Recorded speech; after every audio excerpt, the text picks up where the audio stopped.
I make ceramics, and you may have seen the bowls dotted around in the exhibition. It's very sort of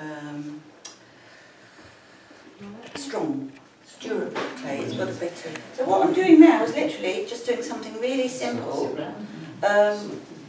which is something with my students I often start with, which is a pinch pot, which you may have all done at some point or another. Anybody do pottery or ceramic?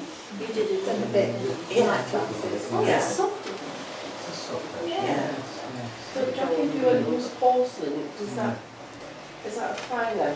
Yeah, porcelain is... So you can make that thinner? You can make it very thin. Yeah. It's really very, what's called plastic, very plastic material. So it's very, very soft and malleable, but it's quite difficult to throw with on the wheel. It's more difficult with stoneware, so it's taken me a few years of practice to be able to throw with porcelain. The difference between, they're the same glazes, or some of them are the same glazes, but you get a completely different reaction with the porcelain. You get sort of much more vibrant colours and the translucency that comes with the porcelain. At the moment, the sort of buzzword is mindfulness, isn't it? I don't know if you've heard people talking about that, and in fact, that's sort of definitely what you get with pottery, and particularly with throwing, I think, on the wheel, because you have to you're totally focused on exactly what you're doing, so you sort of get lost in that. I was going to make a coil vessel. I would probably think, this is a demonstration, so I'm not thinking too hard about the outcome, but I might, if I was doing it for a piece of work, I would do sketches and think about what I was going to do. And I used to do a lot of figurative work, which my pieces, they were called Warrior Women. I don't know if anyone... Yeah. It's not... Well, there are aspects of working with clay that are quite similar to... So I'm chatting while I'm doing this, but I started that ball of clay. I've made a pinch pot. I'm just sort of, I'm here to just chat about what I do, but also doing this. So I'm just hoping during the time that I'm here, while I'm talking to you, that by the end of the session, there'll be something that looks quite a bit more interesting. I was actually very fortunate enough when I was doing my degree to have my first coiling session with a very well-known ceramicist called Magdalena Ordundu. I don't know if anyone's heard of her, but her work is fantastic, sort of big, coiled, burnished vessels, and she has work in National Museum collections and things like that now.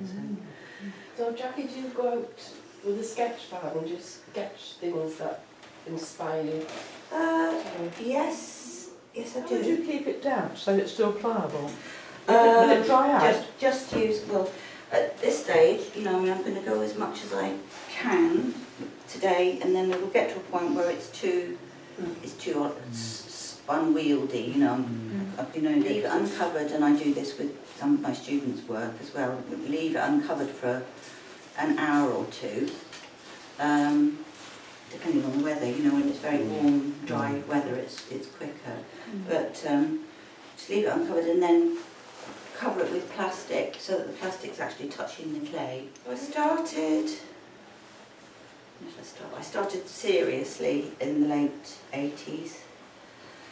And went from sort of just doing a market stall on Lymington Market, and went back to, did a degree as a mature student. I like to think of clay as just another medium, really. Like, it's another way of working. It's just what sort of suits the medium. It's such a fantastic medium. What people do, I do have quite a few students, and they all say it's part of it is like therapy.